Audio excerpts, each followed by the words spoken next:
C'est pour ça que de plus en plus, bien-aimés dans le Seigneur, dans les temps de la fin, l'église véritable, elle sera cachée.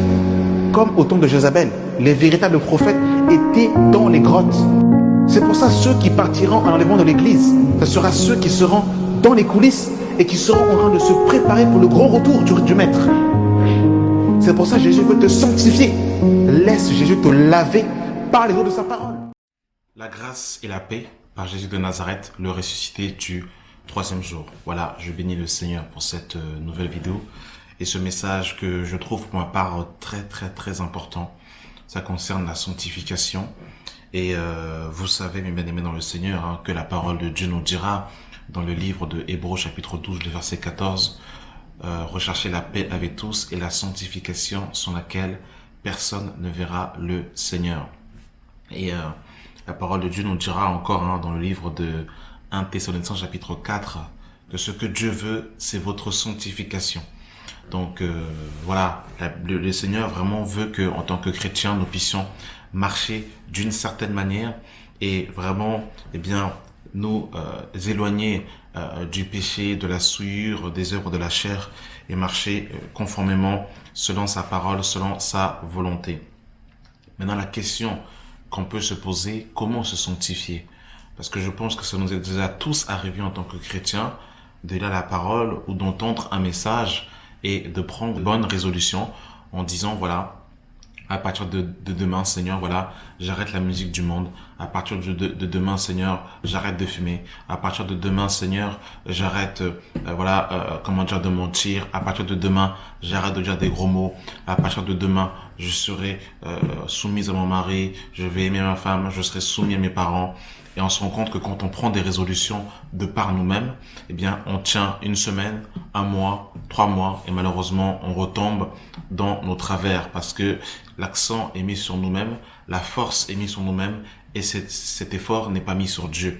Et c'est ce que j'appelle la sanctification charnelle, la sanctification qui est faite de nos propres forces, de nos propres efforts, de notre bonne volonté, et malheureusement, voilà, si on ne s'appuie pas sur le Seigneur, eh bien, malheureusement, nous ne pouvons rien faire, hein, comme il le dira dans Jean chapitre 15, sans moi, vous ne pouvez rien faire. Donc, nous avons vraiment besoin de l'aide du Seigneur et au travers de cette vidéo, nous allons voir quelques passages rapidement pour nous encourager véritablement et, axer notre force sur lui-même qui est le rocher d'Israël.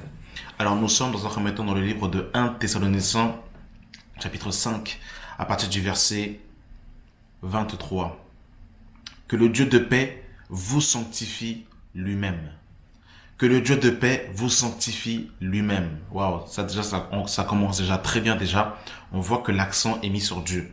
Que le Dieu de paix vous sanctifie lui-même, tout entier, et que tout votre être, l'esprit, l'âme et le corps soit conservé irrépréhensible lors de l'avènement de notre Seigneur Jésus-Christ. Verset 24. Celui qui vous a appelé est fidèle et c'est lui qui le fera. Celui qui vous a appelé est fidèle et c'est lui qui le fera. Ça, c'est vraiment glorieux. On voit vraiment que l'accent est mis sur le Seigneur. Que le Dieu de paix vous sanctifie lui-même, tout entier. Et que tout votre être, l'esprit, l'âme et le corps soient conservés irrépréhensibles lors de l'avènement de notre Seigneur Jésus-Christ. Celui qui vous appelait est fidèle et c'est lui qui le fera. Oh, nous bénissons le Seigneur pour ses paroles. Vraiment que Dieu soit béni. Regardez, nous sommes dans le livre de Hébreux. Hébreux, chapitre 13, le verset 20. Que le Dieu de paix, qui a ramené d'entre les morts le grand pasteur des brebis, par le sang d'une alliance éternelle, notre Seigneur Jésus vous rende capable de toute bonne œuvre pour accomplir sa volonté et fasse en vous ce qui lui est agréable. Waouh, c'est magnifique ces passages, véritablement, c'est vraiment magnifique.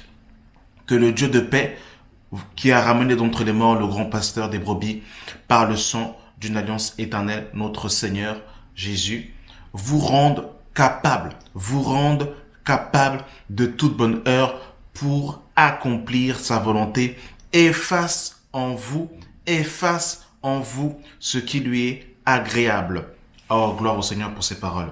Et regardez par rapport, en fait, waouh, merci Seigneur, merci Saint-Esprit pour le passage que tu viens de me rappeler.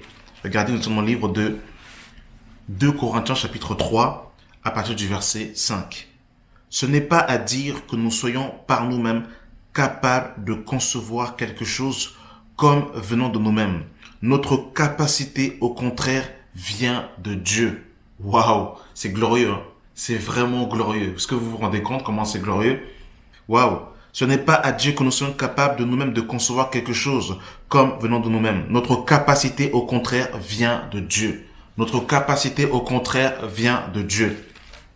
Regardez, nous sommes dans le livre de 1 Pierre, chapitre 5, à partir du verset... Waouh, que Dieu soit béni pour sa parole. 1 Pierre, chapitre 5, le verset 10. Le Dieu de toute grâce, qui vous a appelé en Jésus-Christ par sa gloire éternelle, après que vous ayez souffert un peu de temps, vous perfectionnera lui-même. Vous perfectionnera lui-même. Vous affermira, vous fortifiera, vous rendra inébranlable. Donc vous avez vu que l'accent est mis sur le Seigneur. Vous avez vu comment c'est glorieux? À chaque fois, l'accent est mis sur Dieu. À chaque fois, en fait, on appuie sur le Seigneur. C'est grave. Et c'est là qu'on voit que quand en fait on veut se sanctifier de nous-mêmes, eh bien, malheureusement, nos résolutions ne tiennent pas. Nos résolutions ne tiennent pas. Nos résolutions vont tenir quelques temps, mais après, malheureusement, eh ben, on va s'effondrer parce que, eh bien, l'accent est mis sur nous. C'est, waouh, que Dieu vraiment nous aide. Et regardez ce que Jude dira. Nous sommes dans Jude, donc il y a un seul chapitre, le verset 24. Or, à celui qui peut vous préserver de toute chute et vous faire paraître devant sa gloire irrépréhensible dans l'allégresse, à Dieu seul sage et notre Seigneur, notre Sauveur par Jésus-Christ, notre Sauveur, soit gloire, majesté, force, puissance à maintenant et dans les siècles. Amen. Verset 24. Or, à celui qui peut vous préserver de toute chute et vous faire paraître devant sa gloire irréprochable dans l'allégresse.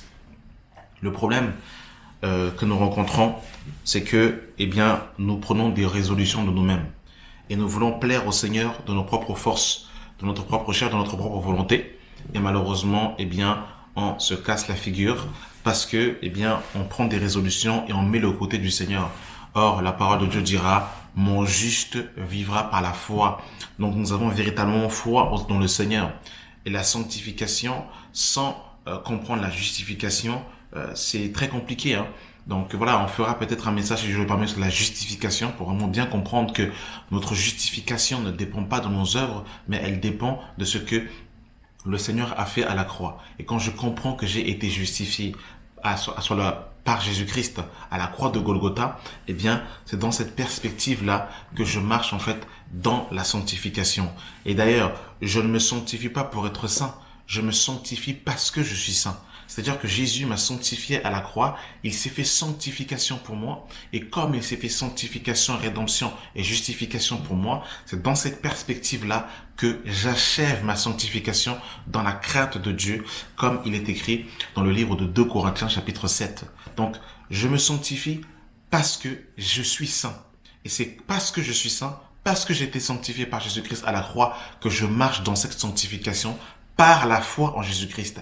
Et en fait, le plus gros, c'est le Seigneur qui le fait. Moi, ce que je dois faire, c'est l'obéissance et la disposition de mon cœur. Quand j'entends la voix du Saint-Esprit, je dois me disposer, je dois être obéissant et être à l'écoute de la voix du Saint-Esprit, comme il est écrit, l'obéissance vaut mieux que les sacrifices. Des fois, le Seigneur ne te demande pas des sacrifices. Des fois, le Seigneur te demande tout simplement l'obéissance. Être attentif à la voix du Saint-Esprit, comme il est écrit dans le livre de Hébreux chapitre 3. Aujourd'hui, si vous entendez sa voix, n'endurcissez pas votre cœur.